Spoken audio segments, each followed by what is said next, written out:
ہماری تاریخ کے عظیم ترین دنوں میں سے یہ 6 ستمبر کا دن ہے۔ اگر آپ صرف اس دن کی صبح وہ تقریر سن لیجئے جو ایوب خان نے کی تھی، ریڈیو پاکستان پر وہ تقریر کی گئی کہ لا الہ الا اللہ کے ماننے والوں پر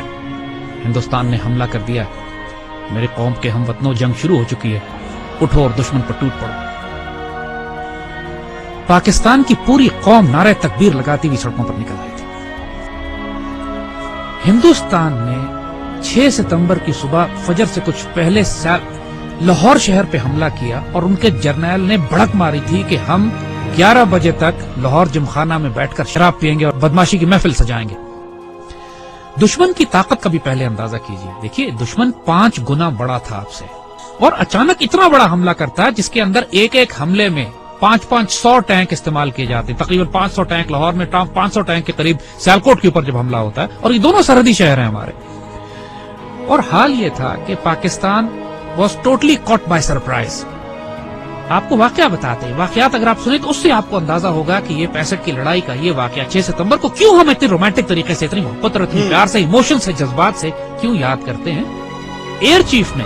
نور خان صاحب کی دلیری اور جرت دیکھیے، یہی پہ لیڈنگ فرام دا فرنٹ جسے کہتے ہیں، انہوں نے کہا کہ یہ سارٹیز نہیں جائیں گی جب تک میں خود نہ دیکھ لوں کہ یہ کتنی خطرناک ہے ہمارے پائلٹ۔ دنیا کی تاریخ میں پاکستان فوج ایک واحد فوج ہے کہ جس میں آفیسر کیجویلٹی ریٹ سب سے زیادہ ہے، اس لیے کہ ہمارے آفیسرز آگے بڑھ کر لیڈ کرتے ہیں۔ پاکستان نیوی کے پاس ایک سبمرین تھی غازی، اور اس سبمرین نے دشمن کا ناطقہ بند کیا ہوا تھا۔ اس زمانے میں تاریخ ناول اور کتابیں لکھی گئیں کہ سومنات پر محمود غزنوی کے 17 حملوں کے بعد یہ 18واں حملہ، اور پاکستان کی نیوی آگے بڑھ کر سمندروں میں گئی، دوارکا پہ گئی، دوارکا کے قلعے کو تباہ کیا بومنگ کر کے، فائرنگ کر کے، شیلنگ کر کے، اور پھر نکل کر واپس آئی۔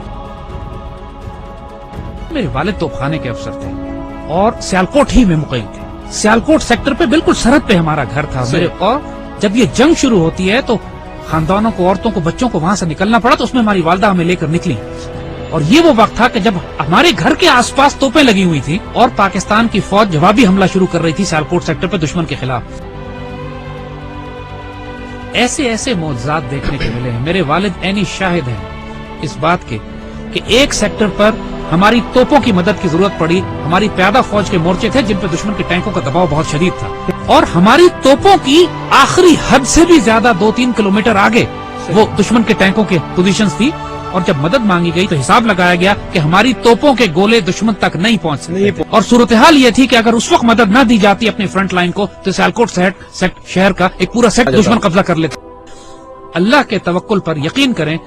افسروں کی آنکھوں میں آنسو آ گئے، انہوں نے اللہ کے بھروسے پہ، اللہ کے آسرے پہ کر کے دشمن کی طرف توپوں کا منہ کر کے فائر کیا ہے، اور ناقابل یقین بات ہے کہ گولا تقریباً 2.5-3 منٹ لیتا ہے فائر ہونے کے بعد توپ کا اپنی منزل پہ پہنچتے ہوئے۔ 3 منٹ کے بعد وائرلیس پہ ہماری جو آگے ہمارے مورچے تھے وہاں سے نعرے تکبیر کی آوازیں آنے لگی کہ دشمن کے توپیں ٹھیک ٹینکوں کے بیچ میں گر رہے تھے، جو کہ ہماری توپ کی آخری حد سے بھی کئی کلومیٹر آگے تھا۔ نہ اس سے پہلے کبھی توپ نے اتنا دور فائر کیا، نہ اس کے بعد کبھی اتنا دور فائر کیا۔ اس موقع پر جب ضرورت تھی تو اللہ کی طرف سے تائید آئی۔ ہزاروں واقعات ایسے ہیں، یہ باتیں بزرگوں نے کتابوں میں بھی لکھی ہیں، آپ ممتاز مفتی کی کتابیں اٹھا کے دیکھ لیجئے، الک نگری دیکھیے، تلاش دیکھیے، اخبار میں اس زمانے کے تمام واقعات یہ چھپے ہیں۔ جب 65 کی لڑائی شروع ہوئی، ممتاز مفتی اپنی کتابوں میں لکھتے ہیں کہ مسجد نبوی شریف میں اللہ کے بندوں نے حضور صلی اللہ علیہ وسلم کی زیارت فرمائی اور دیکھا کہ حضور جنگی لباس میں اصحاب بدر کے شہداء کے ساتھ پاکستان کے دفاع کے لیے تشریف لے جا رہے ہیں کہ پاکستان پہ حملہ ہوا ہے، ہم نے اس کا دفاع کرنا ہے۔ اور یہ باتیں ممتاز مفتی نے لکھی ہیں، کتابوں میں چھپی ہیں، اخباروں میں چھپی ہیں، یہ باتیں اپنی طرف سے ہم نہیں بنا رہے۔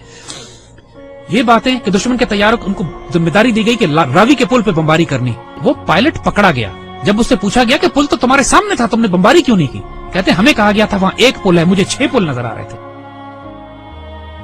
یہ باتیں دشمن کے سپاہیوں نے کہی ہیں جن کو گرفتار کیا گیا کہ وہ آپ کی گھوڑوں والی فوج کون تھی جو سفید لباس میں تھی اور جس کی تلواروں سے شعلے نکلتے تھے۔ یہ دشمن کے پائلٹس نے یہ باتیں کہی ہیں کہ ہم بم گراتے تھے، 35-40 کے قریب بم پنڈی پہ گرے، صرف 5 بم پھٹے، وہ بھی ویرانے میں، باقی بم پھٹے نہیں۔ بزرگ کہتے ہیں کہ فضائے بدر پیدا کرو، ملائکہ آج بھی مدد کے لیے نازل ہوں گے۔ جنگ بدر پہ ہوا تھا نا ایسا، لیکن اللہ تعالیٰ قرآن میں فرماتا ہے کہ میں نے پھر 1000 ملائکہ نازل کیے، اور یہ بات صرف 1400 سال پہلے پہ محدود نہیں ہے۔ جب بھی مسلمان اللہ رسول کے نام پر کھڑے ہوں گے اس پاک سرزمین کی حفاظت کے لیے تو اللہ کی تائید و نصرت آئے گی۔ 65 سب سے خوبصورت مثال ہے ہمارے لیے۔ ہم ایک واقعہ سناتے ہیں کہ جو ہمارے بچوں نے کسی کتاب میں نہیں پڑھا ہوگا۔ جب لاہور پر حملہ کیا انڈین ڈویژنز نے تو انڈین جرنیل اپنے سپاہیوں کو یہ حوصلہ بڑھانے کے لیے کہہ رہے تھے کہ لاہور اب صرف 3 میل 4 میل دور رہ گیا، بس تمہاری آنکھوں کے سامنے تھوڑا سا آگے بڑھو، اور لاہور تمہارے قبضے میں مزاحمت شدید ہو رہی تھی، اور پاکستان کے جوانوں نے اپنے آپ کو دشمن کے ٹینکوں کے سامنے ڈال دیا تھا روکنے کے لیے۔ اس کیفیت میں لاہور تقریباً 14 میل دور تھا۔ تو وائرلیس پہ جب ہمارے جوانوں نے، ایک افسر نے یہ سنا کہ دشمن کا جنرل اپنے سپاہیوں سے یہ کہہ رہا ہے کہ صرف 3 یا 4 میل دور لاہور رہ گیا، اور اس وقت لاہور 14 میل تھا۔ اس وقت اس افسر نے، ہمارا وہ زخمی افسر نے اپنے مورچے سے نکلا ہے، سڑک کے کنارے جو کتبہ لگا ہوا تھا جس پر لکھا تھا لاہور 14 میل، اس پر اس کو کھڑا ہے وہاں سے، اور اس کو انڈیا کی طرف لے کر گیا ہے آگے، مزید 2 فرلانگ آگے، اور وہاں پر اس نے لگایا ہے اور اپنے خون سے اس پر نقطہ لگا کے 0.2 ایڈ کیا ہے اور لکھا ہے 14.2 بلڈی مائلز۔ 14.2 بلڈی مائلز تھا لاہور، دشمن اس کو پار نہیں کر سکا۔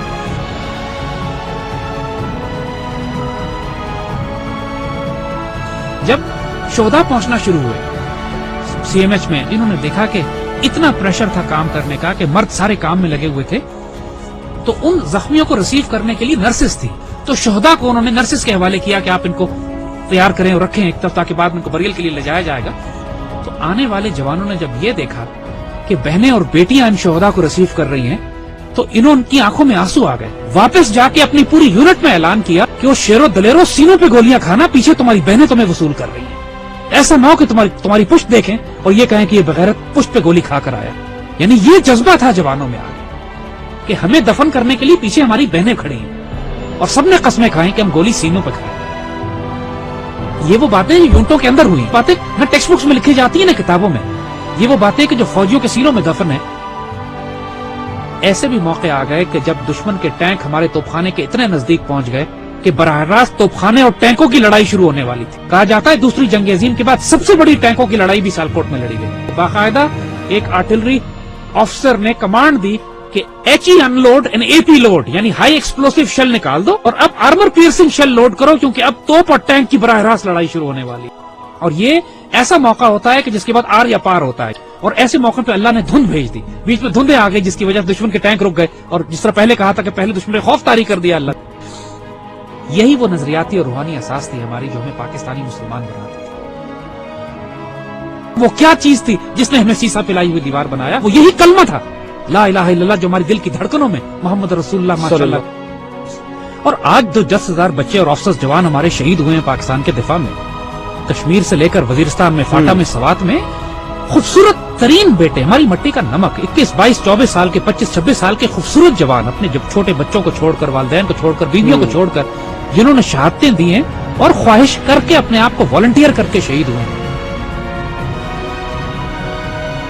بہت بھاری قربانیوں کے بعد یہ پاکستان آپ کے حوالے کیا جا رہا ہے۔ اس پرچم کو گرنے نہ دیں، اس پرچم پہ سب کچھ قربان کر دو۔ اس کی مٹی میں تمہارا خون شامل ہو گیا نا، 2 جہانوں میں خوش نصیب ہو جاؤ گے۔ اس مٹی کو چھوڑ کر چلے گئے بد نصیب ہو جاؤ گے۔ جو اس پاکستان میں بستا ہے اس آیا خدائے ذوالجلال میں کہ دیکھو اس پاکستان کو ہلکا نہ لینا، یہ اللہ کے رازوں میں سے ایک راز ہے، اس پر قربان ہو جاؤ، سب سے سستا سودا ہے، سب سے اعلیٰ سودا ہے۔ یہ ہمارے بیٹے جو اس پہ قربان ہوتے ہیں نا، یہ سوال نہیں کرتے کہ اس پاکستان نے ہمیں کیا دیا۔ اس پاکستان کو آج آپ کی ضرورت ہے۔ Make a stand, stand firm, stand United, live with dignity and inshallah Allah will give you the opportunity to die with honor۔ لیکن اس کے لیے اب تیاری کرو، تیاری کا وقت آتا ہے، آزمائش آنے والی ہے اس قوم میں، لیکن انشاءاللہ العزیز ایسے بیٹے ہمارے پاس ہیں جو اس پاکستان کو سرخرو کریں گے۔